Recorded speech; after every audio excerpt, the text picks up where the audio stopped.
डिग्रीच्या जोरावर जो धंदा चालू करायला जातोय तो धंद्यात फेल व्हायचं पहिलं पाऊल आहे. MBA झालंय, माझं अमुक झालंय, माझं तमुक झालंय, म्हणजे एवढे टक्के पडल्यात. ते सगळं शिकलेलं ज्ञान 10% उपयोगाचं आहे. 80-90% ज्ञान हे तुम्हाला मार्केटचं प्रॅक्टिकल ज्ञान, ही प्रॅक्टिकल जग जे शाळा शिकवते ते सगळं आमच्या शिक्षण पद्धतीत नाही आहे. तुम्ही हार्वर्ड ऑक्सफर्ड युनिव्हर्सिटीत बघितलं. आता MBA कॉलेजेस हे उद्योजक घडवत नाहीत, ते चांगल्या मॅनेजमेंटचे नोकर घडवायचं काम करतात. बरोबर. आणि हीच खरी वास्तव आहे ज्याच्यावर कोण बोलत नाहीत. जे सगळे करिअर गायडन्स ह्या तेव्हा मार्गदर्शन करणारी सगळी सांगतात की नोकर कसं बनायचं याचंच शिक्षण देतात.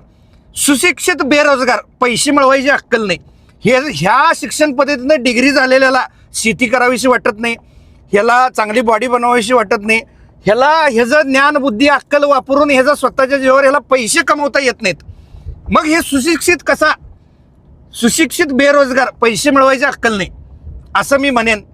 तुम्हाला अर्थशास्त्रात PhD झालेल्याला अर्थासाठी वन भटकायला लागते.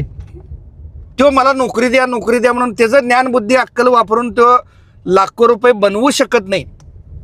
ही खरं तर शोकांतिक आहे.